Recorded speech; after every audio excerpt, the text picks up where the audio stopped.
Porque no saben lo que yo sé. Yo escribo, improviso y canto.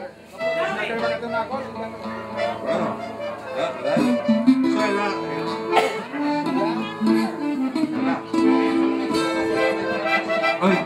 A lot of you who are Puerto Rican, even Colombiano, even the Peru, whatever, the trip of the Puerto Rico, you will come back different. I guarantee you that you will come back different. That you will get an awakening about your history, about your culture, your people, that you never thought was possible. You will change in how you view yourself.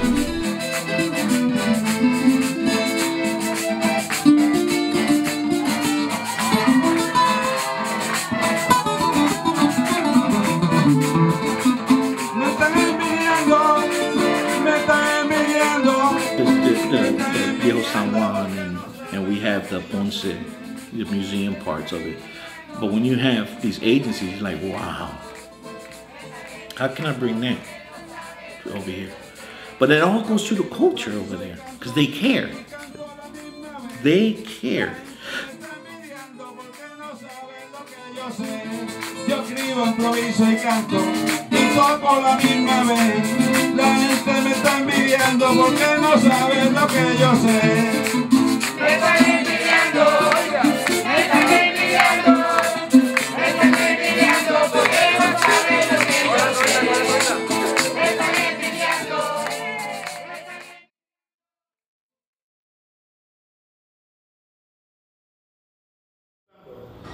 El tambor tiene que significar el nombre.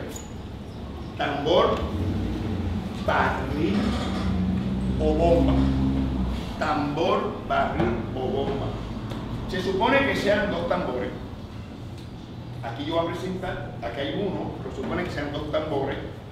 Dos palitos que llevan el ritmo constante que se llama cuá. En Cuba se le conoce como la guagua. Y una maraca, que es la representación de los indios taínos. Lo que proyecta es un ritmo llamado sica. Y este.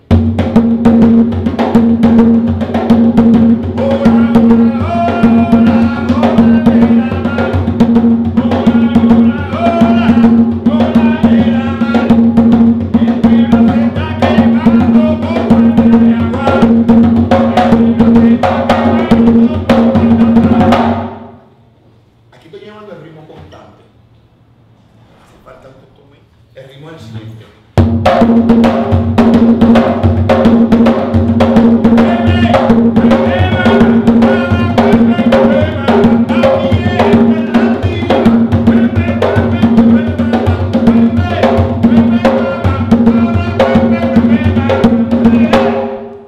Este es el ritmo en B. Rafael se pela y incluye la plena, que la plena incluye la plena que se formó, se conoció en todo Puerto Rico. Elena, Elena, Elena.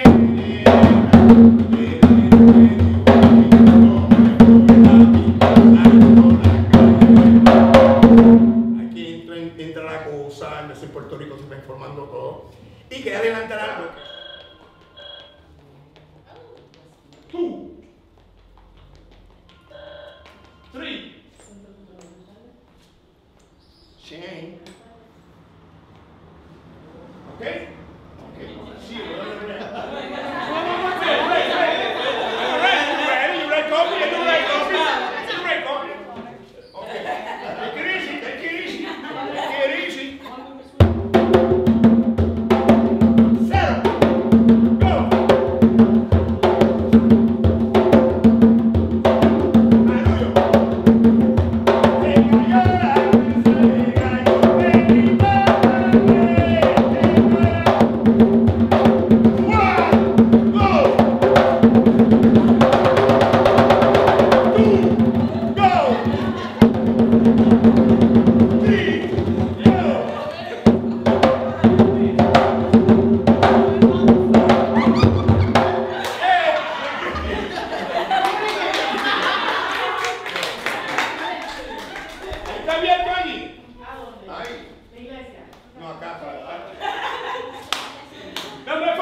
Repeat.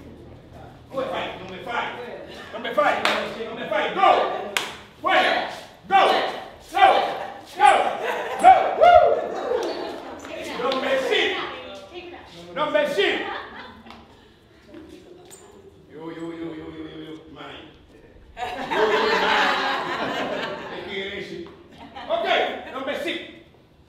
Mine.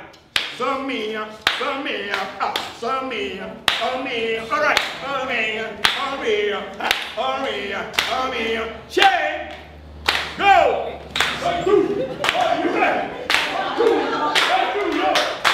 1, 2, 1, 7.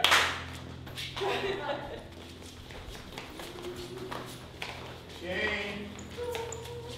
Stop.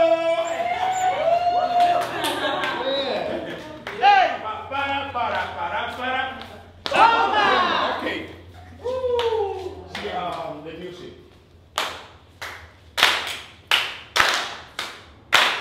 No tengo pluma, no tengo papel y quiero escribirme mientras la gente de California también. ¡Hey! No tengo pluma, no tengo papel y quiero escribirme. ¡Sigo! ¡Go! ¡Cero! A mí me quiere.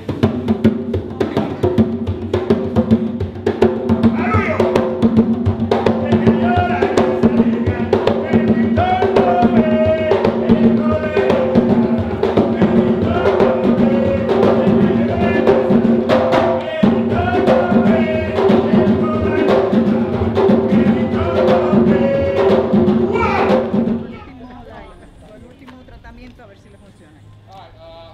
Leaders. Ya va. Ya para pero ¿por qué no te pones para allá? ¿Usted bueno de allá? ¿Desde de igual que aquí allá? Papá estuvo como, yo diría casi 50 años, no sé cuánto más, haciendo esas caretas. Este es un diseño exclusivo de él. La careta de gigante de coco, de Loiza, o para hacer una careta de gigante de estas principalmente, pues hay que buscar obviamente un coco, pero no cualquier coco sirve para hacer una careta. El coco debe tener ciertas dimensiones de tamaño, cierto perfil. El coco tiene 3 planos, tiene este, por ejemplo, tiene este filo de aquí, tiene este de aquí y tiene este de aquí. Son tres frentes que tiene el coco. Usted escoge el coco que mejor forma tenga y el más perfilado. De ahí que primeramente ese es el primer paso, escoger el coco. Fiche se le hizo cuando por primera vez empezó a designar a los artesanos como maestros artesanos. Papá fue el primer maestro artesano que se designó como tal en el 1978. De ahí en adelante pues se siguieron nombrando maestros artesanos. La cabeza que está debajo del Santiago. Una cabeza de un moro. De un moro. Sí. Quería decir que ¿quién mató a ese moro? Santiago Apóstol. Porque a Santiago Apóstol se le conoce también como Santiago Matamoros. Gracias. Y por la enemistad que había entre ellos por ser invasores, sí. Pues Santiago Apóstol se dice que los combatió. Y es el mismo Santiago Apóstol que caminó con Jesucristo. Sí, yo también, por doble. Yo soy un puertorriqueño. Bueno, para mí un puertorriqueño es, para mí, un puertorriqueño es todo aquel que nazca en esta tierra, primeramente, o que es descendiente directo de puertorriqueños. O sea, no necesariamente tiene que nacer aquí, pero si tú eres, tu papá y tu mamá eran boricua, o tú eres boricua por definición. ¿Sí? Gracias. Y entonces, pues, pues, ¿qué te puedo decir? Para ser puertorriqueño hay que querer a Puerto Rico. Tú puedes ser puertorriqueño, pero si no quieres a Puerto Rico, pues, ¿de qué vale ser puertorriqueño? Tú tienes que quererlo, tienes que sentirte puertorriqueño. Pues eso es lo que somos aquí. Yo soy puertorriqueño antes que cualquier otra cosa. Punto. Soy puertorriqueño y punto. Más nada. Yeah. De facilidades a cuestiones de salud, al desarrollo económico, vamos. Pues no, a nosotros no. Aquí casi no hay trabajo para la gente, aquí hay que salir afuera a buscarlo, siempre ha sido así. Entonces aquí había una fábrica y duró 20, 30 años, se fue a pique. ¿Ah? Que le daban, eran unos negreros también. Y aquí pues el desarrollo económico es bien limitado. Entonces, la de Chile. La de Chile. Allá hay. Los mangoles ahí. Look, there he is. ¿Dónde? He's in there. ¿Dónde están los mangos? No, someone. Míralo ahí de frente. Ese palo grande. ¿No los ves ahí que cuelgan ahí? Mira, ahí tienen la bolsa.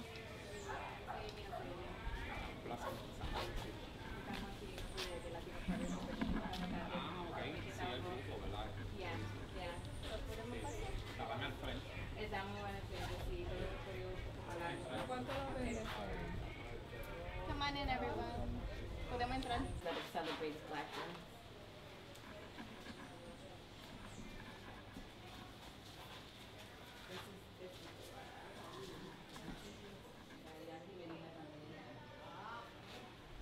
El Instituto de Liderazgo.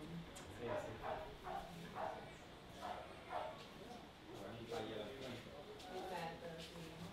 También tratamos de poner esa cultura de Loiza y nosotros tipo.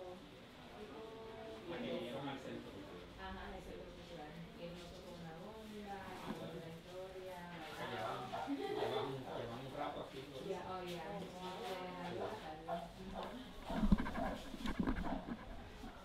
Las obras que ven, que son pintura, escultura, serigrafía, pues son obras que son alusivas a lo que es mi expresión, el pueblo, porque la cultura se expresa a través de la obra, ¿no?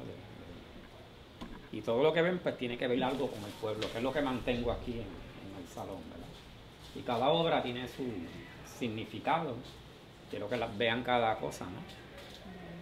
Quiero enseñarles la serigrafía. De hecho, estoy haciendo ahora mismo una serigrafía para la fiesta de Loiza. En esa estoy ahora mismo. O sea, empecé antier a diseñar un cartel. Y yo todos los años imprimo una serigrafía para las fiestas de Loiza. En esa llevo mucho tiempo. Serigrafías como esta. Esto fue con una fiesta en el 86, así. Hace tiempo. El año pasado, déjame si puedo decir.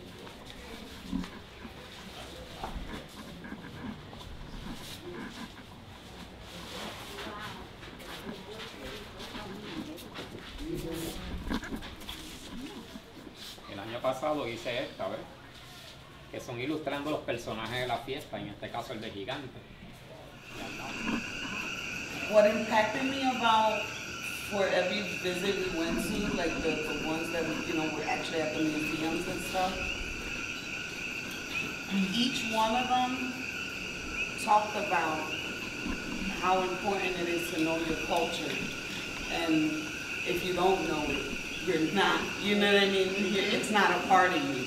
So, and it's, they all talk at different times. It's not like they had a conversation together about it. But because they have that in them, for every time we went, that was kind of touching, that we went to each one, and each one had that, I'm Puerto Rican, that's my, if you don't know your culture, like the culture came out of them naturally. Yeah. And that's what opened me up, like, just to see that, it's impressive, because to know that, you need to be proud of, your culture, and you need to know about the history of it and know where it comes from and how it started and all that.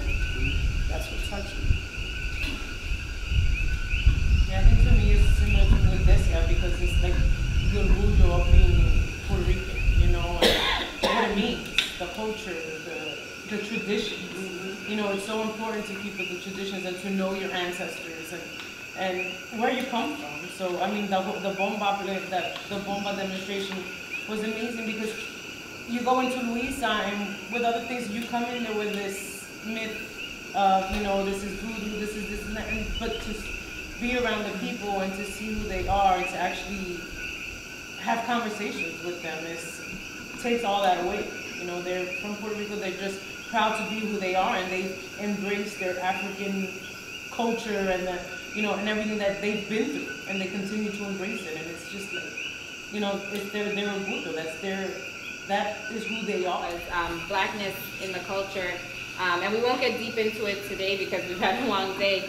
But one of the things I find interesting is if you look at census data about the island specifically, something like 75 to 80% of Puerto Ricans will check off white and identify as racially white, which is interesting because it really is a culture of mulattos and mestizos. You know what I mean? Like, meaning you're either black, some kind of black-white mix, or some kind of white indigenous mix. But we still have trouble owning that. So I just think that's really an interesting element. And it was great to be in Loiza and to see blackness celebrated. I always thought that Puerto Rican people were very Christian people, like that. Christian? Yes, Christian. And I know that religion, I'm not talking about religion, but I think it's, they have a lot of from Arabia, is that what they say? From Arabic? So, yeah, so that's part of a lot of people that are from Muslim is from here because of them, because of the ancestors. Oh, that is something new. No, que the Spanish history, no, the Spanish history. Spain was conquered by the Moors for over 800 years. Right, eso es en España, so pero they're not, because I saw a lot of like what was that? Como avisos, the buildings that are from, but these ones are Irish. But what I understood in one of the, in the two of them, the first two places that we went, is that they talk about like, in Puerto Rico there is a lot of Muslims? Yeah. Or no, or did I understood? Yeah, no, I think there might have been some confusion because I think it was talking more about the Spain history. Spain? Yeah. Ah, okay. Yeah, specifically the, what is the Festival de Apostol Santiago. Ah, okay, okay. That started in Spain. Spain. Ah, okay. Because of the conflict with okay. the Moors. Yeah. So I thought What you got to remember, the Moors controlled Puerto Rico for almost 1,000 years. Oh. The people that settled in the new lands were basically from the south part of Spain. So most of them were historically Moors. They came, Arabs. My name is Medina. Medina is an Arab name. You follow what I'm saying? So most of the settled, most of the ones that brought slaves to Puerto Rico were the Moors. They were from ancestors of the Moors. That's why the slavery against the Spanish, the Moors. so the Moors were the one who doesn't believe in, were not Christian, is that? Moors are Muslims. Yes. Ah, okay. Musulmán. Okay, so that's. For instance, if you look at San Juan, and you look at the buildings in San Juan, they're very Spanish. If you look at the architecture of the building, they're very Spanish. When you go to Ponce, you're going to see the architecture in Ponce is very Arab, because it has the round arches, and it has the balconies coming out. Okay. In Spain, it was the square arches. Oh. But the Arabs, it was the round. That's the influence of the Arabs. So you're going to see more of that in Ponce than you see in San Juan. Like, I'm big with art and everything, but sometimes it just could be boring. But like this guy, what impressed me the most is like he had an eye that could look beyond of what you're looking at. You know what I mean? And the way he would just, pictures are worth 1,000 words, his looked like they were worth more than 1 million at the same time. You know what I mean? Like, he was just passionate about his things. You know, he went in. He did what he had to do. And like every art and every piece that I saw is just more like, you know what I mean? So it was good. It was good. Okay, no, I think the three places was nice. You know, the people show a lot of passion, but Tito Puente impacted me, you know, because he's that kind of person. I feel like he's, and yeah, and he wants to show, you know, the tradition and the culture, and he wants to keep it, you know, yeah. I like, yeah,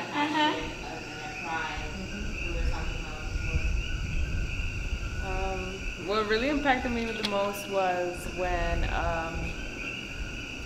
the artist, I forget his name again. Yeah, when it was actually only us four. He took us into the room where like that painting.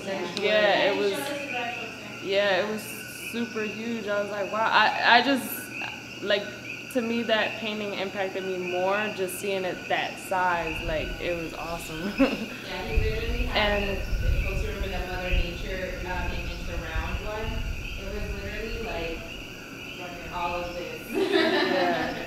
I like his meaning, like how he said, like how he viewed God, like as a woman, and like just like how everybody has their own. I don't know. It was really awesome. I don't know. It was cool. Like it made me, just.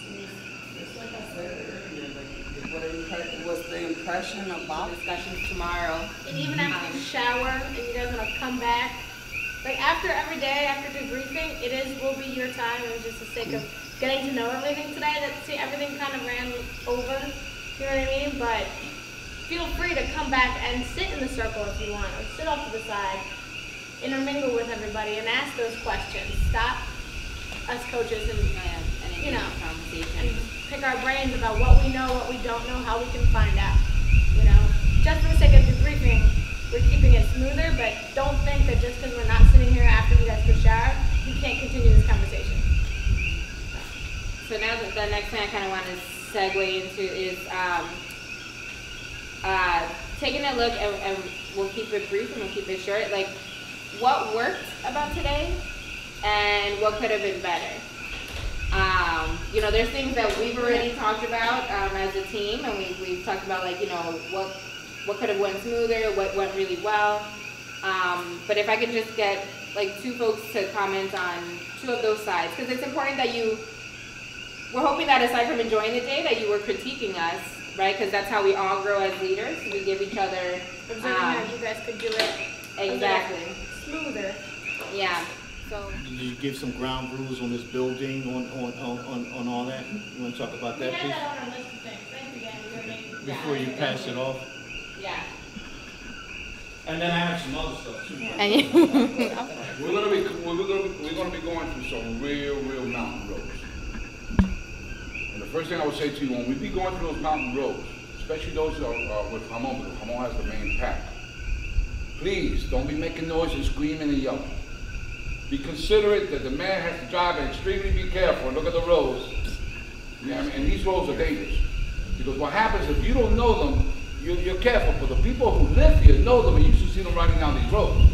Like there ain't no game. So we're going to be climbing some roads. And when we climb those roads, please be considerate. Don't be, And I say it because we've had it every time we come. Because that makes your driver nervous. Your driver gets nervous, he's not paying attention to the road. He's not paying attention to the road. One slip and you see where we're going. So be considerate, particularly when we're going up the roads. You know, especially these tricky roads, be considerate to be quiet. Not to be quiet, but don't be screaming and yelling, oh my God, you know, that kind of stuff. We just prayed. You prayed. And it's extremely dangerous. All right? That's the only thing I ask. Be considerate of the driver. Me, you can make all the noise you want. You know why? Because I'll stop the man and pull you to get the hell out. All right? No, I'll stop the man for you to look, even if you don't want to look. Just look at the door. Who almost killed the dog? Ramon.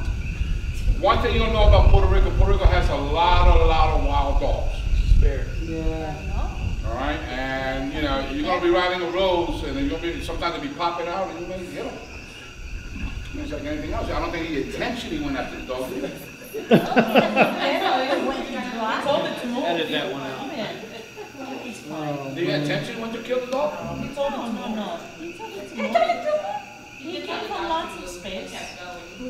All right, just be careful. We'll have hot dogs for dinner tomorrow. Roadkill, hot dogs. Some good pinchos. Another thing, make sure you guys check your calendar. I mean your calendars, your maps. Make sure your directions. You guys have your directions. Yeah. Okay. Yeah. Make sure you have them. And now is a good time if you have your phone. If you have a signal, maybe you can check your GPS on it. Because I have signal up here, so you might be able to check your GPS or something like that just to make sure your maps are right. Double check, especially on if it's your next day. Make sure you have 2 copies of it, of your map for both people. You never know if Ramon's going to be in the front or if Angel's going to be in the front. And you're going to assume that they know where they're going, and they do know where they're going, but you got to make sure you have it and you have it right. That's with that. Also, just to reiterate what Amy said, you're going to hear us or the coaches, we're going to be, when it's your day, suggest stuff, right? And we're going to suggest, and if you guys say no, no. But if you guys say no, and then you're going to hear, I told you so afterwards. Especially from Jerry. You're going to hear, I'm serious, you're going to hear, I told you so, because if we're telling you something, that means we're not telling you we're suggesting, because it's up to you. Because at the end, unless it's a safety something, it is up to you guys. But if you want the best value for your buck, if you don't understand what's being suggested, just say, hold on a minute, what do you mean? And then take it. Don't just, wait. Yeah. Tell me on this. Yeah, what's the benefit? Yeah, because we'll tell you what's the benefits if you this or that or that. So just don't, because if you can say, yeah, don't worry, I got this. I planned all this and I got all this, because then you're going to hear, I told you so at the end. And then, but that's with that. And then, and also that they're going to be making decisions under pressure, right there at the moment. And that is the hardest, thing to do.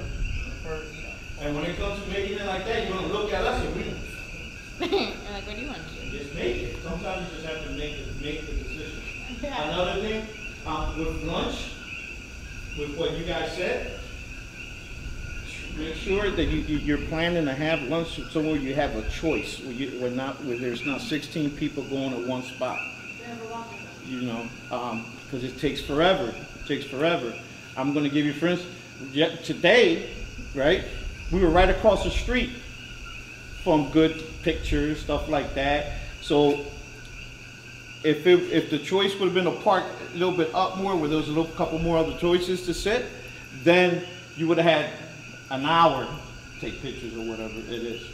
So be mindful of it. You want to get us fed because it's lunch. Usually we don't eat big like that anyway, because that's, but and so on and so on. All right, those are logistics part of it. You want your day to flow, and then especially what Desia said. If one of you guys come up and say 12:30 be here, the show got to go on. We must go on at 12:30. If you're not there, we're leaving. We got your cell phone. You figure out a way, or walk to where we're going. But that's being inconsiderate. As the days go on, there's only the first day, and I'm tired, and I know everyone here is tired. You're going to get more frustrated. You are. You're going to get more frustrated with the leaders. You're going to think that use the I already led, so I'm just, you don't have to, because it happens. Or you're saying, well, that person didn't listen to me when I was in charge, so I'm not going to listen to that person. And so on. It happens. So just be mindful. This at the end of what I've learned is always like in the class. What did we do? What can we do better? Let's move forward, and so on and so on. So just use that as food for thought and all that. And expect to talk about the day. So when we ask you to talk about the day, so at some point you have your journals. Just jot something that you like and talk about it. Aha moment. Yeah, high moment, low moment. I was actually really impressed that folks were taking very notes. serious Yeah, I thought that notes. So kudos to you guys. And I thought you guys were really attentive and